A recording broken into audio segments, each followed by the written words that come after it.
Qadimgi Yunonistondan aqldan ozdiradigan faktlar. Sivilizatsiya beshigi deb tanilgan bu yerda ba'zan aqldan ozgan darajadagi urf-odatlar ham bo'lgan. Tayyor bo'ling, chunki bu faktlar sizni aniq hayratda qoldiradi. Brazen yoki bronza buqa, tiriklayin qovurish mashinasi. Yunonlar brazen bull deb atalgan shafqatsiz jazo vositasini o'ylab topishgan. Bronzadan yasalgan buqa ichiga odam joylashtirilib, tagiga olov yoqilgan. Buqa ichida inson tiriklayin qovurilib, qichqirig'i buqaning og'zidan buqa maysalashidek eshitilishi uchun maxsus mexanizm ham bo'lgan.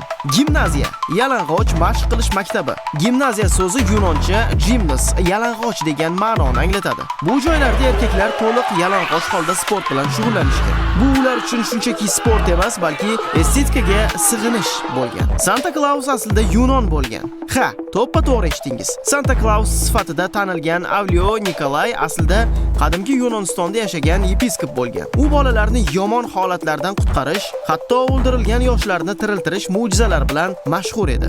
Zino va xiyonat og'ir jinoyat bo'lgan. Qadimgi Yunonistonda turmush o'rtog'iga xiyonat qilish yoki zino qilish nafaqat axloqiy ayb, balki huquqiy jinoyat sifatida jiddiy jazoga tortilgan. Qaysi biri sizni eng ko'p hayratda qoldirdi? Kommentda yozing va do'stlaringizga ulashing. Ular ham ajablanib qolsin.